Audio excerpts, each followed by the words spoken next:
Diagnostic d'autisme, un tsunami. Tel est le thème de la vidéo de ce jour. Bonjour les amis, j'espère que vous allez bien. Je suis Anne Robin-Caro, autiste Asperger et vous êtes sur ma chaîne Pas Mignonne. Avant de parler de tout ça et de vous raconter ma propre expérience de diagnostic, eh bien, générique!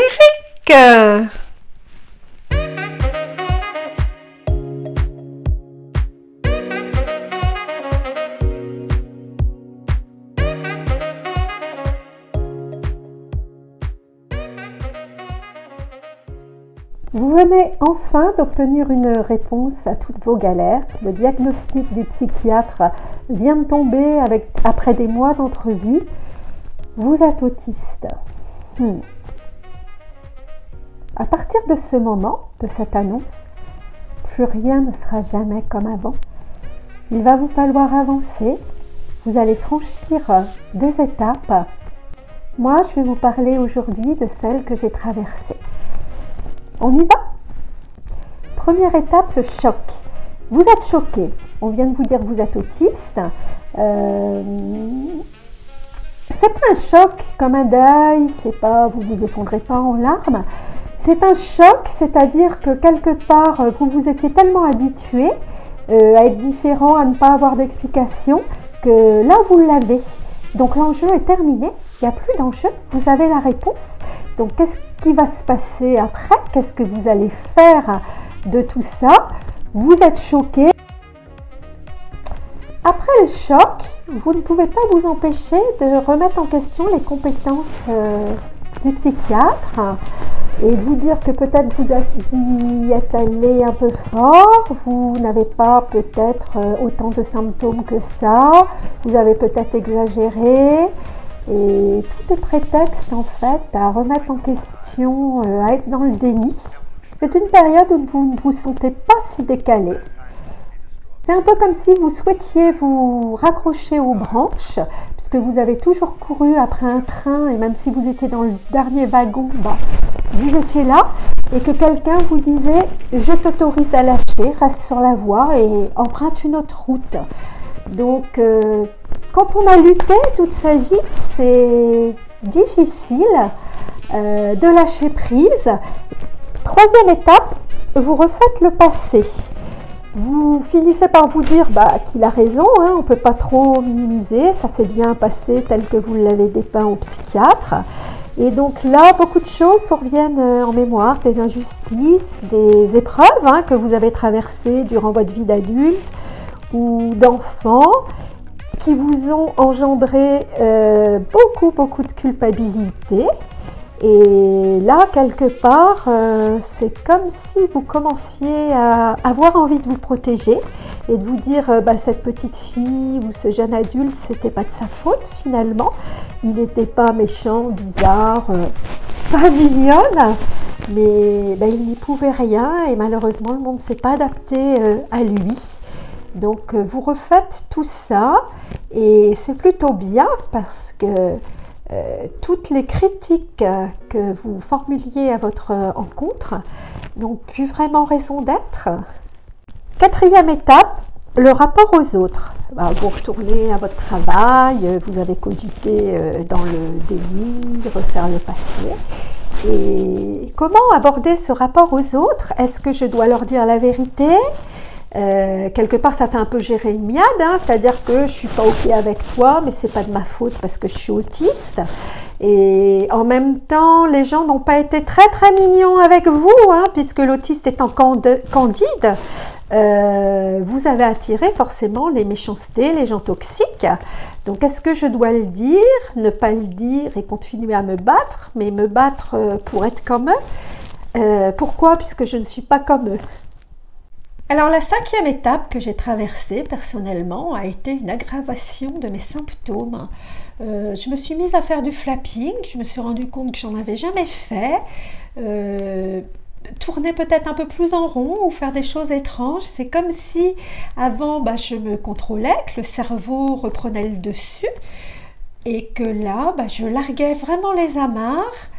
Et comme une pré-acceptation de ma différence et que je m'autorisais à être moi, et peu importe que ça se fasse ou que ça ne se fasse pas, moi j'en avais besoin, et un peu comme si je reprenais une tétine ou un doudou. C'est comme si je commençais à exister et que j'étais en même temps en train d'assassiner l'usurpateur, l'imposteur, l'autre, celle que j'avais été pendant 50 ans, qui le masque était tombé, elle n'avait plus raison d'être. Ouais, je commençais à assassiner l'ancien moi. La 6e étape traversée a été la perte de la candeur. Donc, puisqu'on a refait le passé, on s'est rendu compte qu'on n'y était pour rien, que ce n'était pas nous qui n'étions pas à la hauteur, mais les gens qui nous agressaient, qu'on pouvait pas, on était tel un enfant en fait, hein, que rien n'était de notre faute. Alors à ce moment, on va s'orienter vers un changement de vie, puisqu'on a tué l'autre. On commence à exister et on ne veut plus jamais se renier, plus jamais laisser les autres nous abuser. Plus rien ne sera jamais comme avant.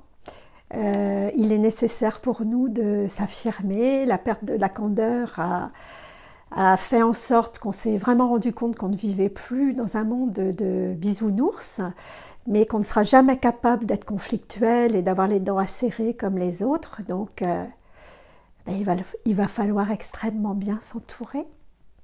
C'est la période, moi personnellement, où j'ai commencé à dire non. Non à l'autre, non aux abuseurs. J'ai démissionné puisqu'il se passait des choses pas très propres sur mon lieu de travail, dans mon agence. Et comme je ne lutte pas, j'ai demandé à partir. Et je suis partie. Quel bonheur!